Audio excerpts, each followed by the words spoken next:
মন্দিরের একটা রহস্য আমি বলছি, দেখো তোমরা ফলো করো। পুরীর মন্দিরের উপর যে মানে ধ্বজাটা আছে ওটা মানে এই সাইডটা উঠছে, আদার্স যে পতাকাগুলো আছে সেগুলো এই দিকে। কী করে এটা একটা আশ্চর্য, আমি দেখাচ্ছি। এটা এদিকে উঠছে, তো এই সাইডে উঠছে, আর ওইখানে পাশে আর একটা ধ্বজা আছে, ওই দেখো ওইটা আবার ওই দিকে উঠছে। এটা কিন্তু এটাই একটা রহস্য।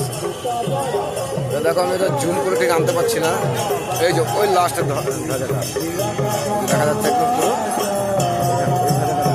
পুরোটা ওই দিকে উঠছে। আর পুরীর মন্দিরে যেটা সে ধ্বজাটা কোন দিকে উঠছে না, বিপরীত, মানে এটা সমুদ্রের দিকে আর ওইটা যাচ্ছে ওই দিক দিয়ে। মানে এটা একটা আশ্চর্য, মানে এটা আমি জুম করে ঠিক করে দেখাতে পারছি না, কিন্তু তোমাদের যতটা পারছি দেখাতে দেখো না এটা কোন দিকে যাচ্ছে, ওই দিকে যাচ্ছে। পাশেই যে ওইটা ওই ধ্বজাটা দেখতে পাচ্ছি, ওই যে একদম,